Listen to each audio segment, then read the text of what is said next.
I'll speak about AI in oral cancer screening. I hope I'm audible. If I can get a signal from someone. So Flora, if you can just show a thumbs Yes, up. yes. Yeah. Thank you.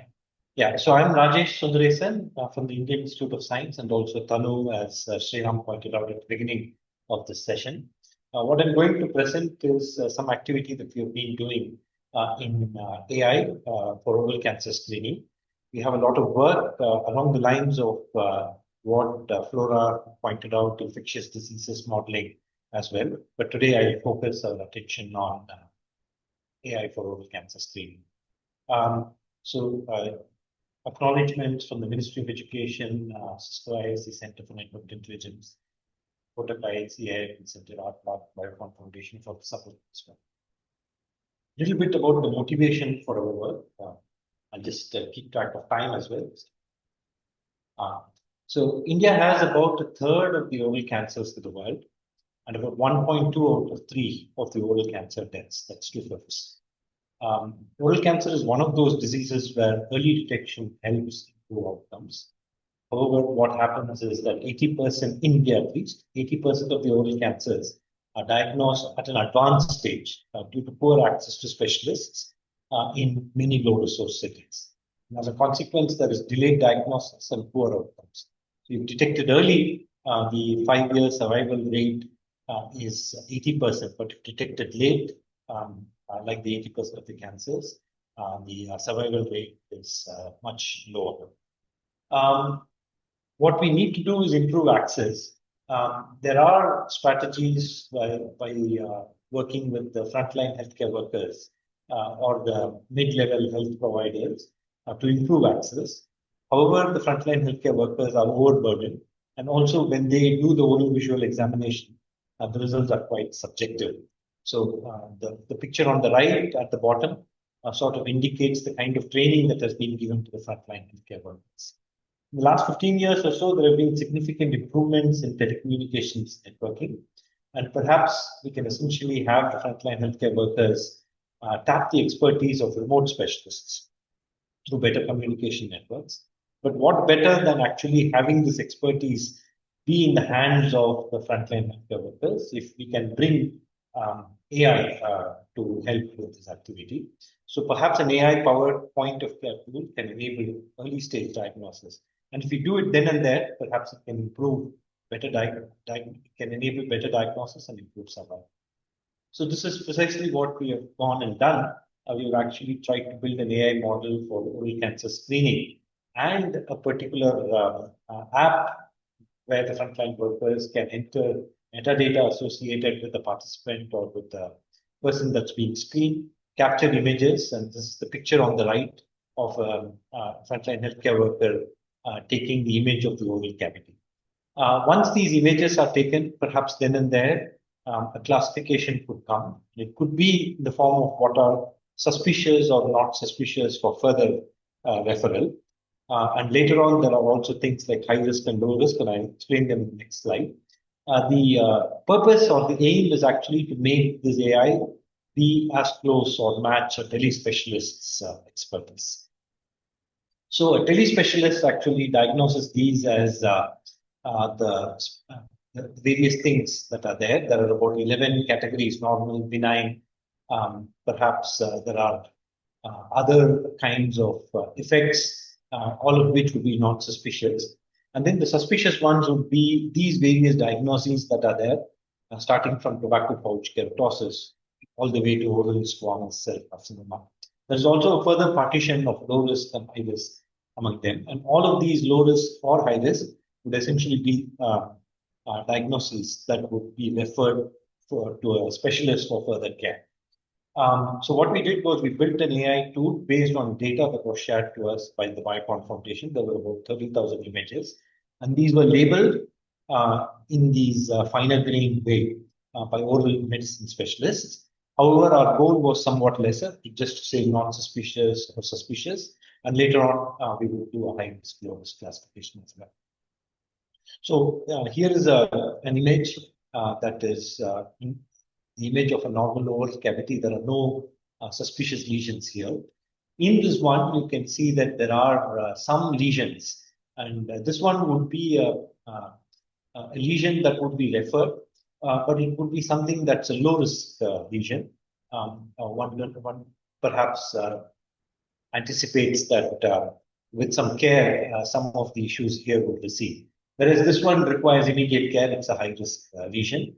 The red white patches there indicate that this is perhaps indicative of what is called erythroleukoplakia. So the kind of models that we consider are things that have to run on the phone. There are heavy models, RetinaNet, exception resonant vision transformers, but these can't be utilized on the phone. What we explored are smaller models, about 4 to 5, maybe about biggest one had about 7 million parameters. And when we trained them on the data that was available, we had to deal with issues related to class imbalance. Most of the images that were labeled were non-suspicious, about 83.5% of them, and only about 16% of them were suspicious. And so the methods that we used were weighted cross entropy loss, random undersampling, random oversampling, and then a sort of loss function reweighting called focal loss reweighting. So it turned out that weighted cross entropy that gave more weight to the suspicious samples, which were fewer number, was the appropriate one. Also, good augmentations helped. The minority class, for example, had more rotational augmentations than the majority class. The kind of improvements in performance from a baseline model, which gave us about 75% sensitivity and 90% specificity. The best pair had an 81 and 88 sensitivity and specificity. With the improvements with the class reweighting and so on, and ability to handle imbalance and some augmentations, we were able to improve the performance to 87 and 86, which gave us a better trade-off in terms of the best pairs, sensitivity and specificity. Now, one needs to compare this with what we get with on-site visual examination by the frontline healthcare workers. Their sensitivity is about 60% and specificity is about 78%. So this tool has some promise to improve what the frontline healthcare worker is doing. And as a measure of that efficacy, we did a study that involved 9 sites across 6 states in India and about 12,400 participants. The sites are located on the map of India, all over. This is all over India. Some of them were actually clinical sites, but 2 of them were actually population sites. And there were indications of retaking a photograph, referrals, and routine follow-ups on the participants that were identified with lesions, etc. The thing that we noticed was that we had good models, but they were also lightweight models. But to actually take care of on-site variations, the kind of images that people were taking, the quality varied quite a bit. So we had to do some robustness. Also, the devices were different.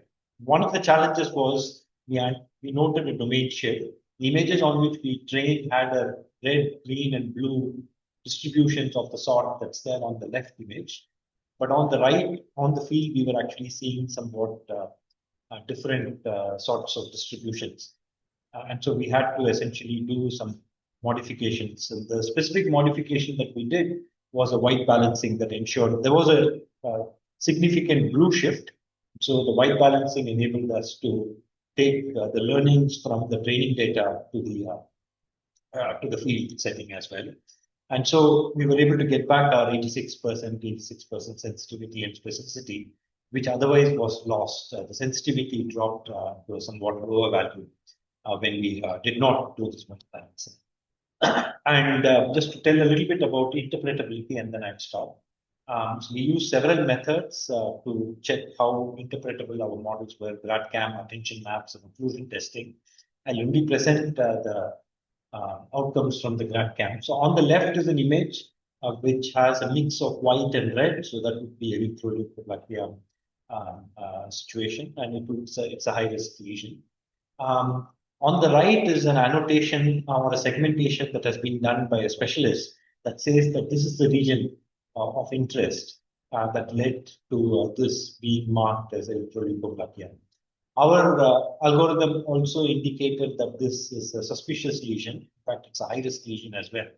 And GradCam indicated these regions as the one that contributed to the size, which seems to have good concordance with what the specialist is saying as well. So there are some other things that we have done, comparisons with existing literature, but I don't dwell on them in the interest of time. Occlusion-based methods also agree. I'll just end with these takeaways. AI seems to have superior screening performance compared to the frontline healthcare workers with improved sensitivity and specificity. But to take it to the field, we have to take into account variability of the devices, and so some device agnostic way of learning needs to be brought into the picture. So white balancing helped to some extent. Also, the models have displayed good interpretability, which will enable us to perhaps convince the specialists to adopt them. And they're now doing a large-scale viability testing of this implementation research.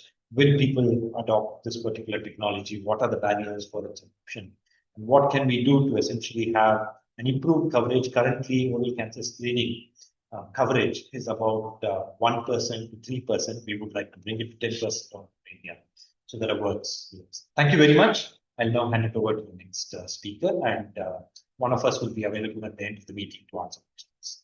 And hello to everyone from Australia.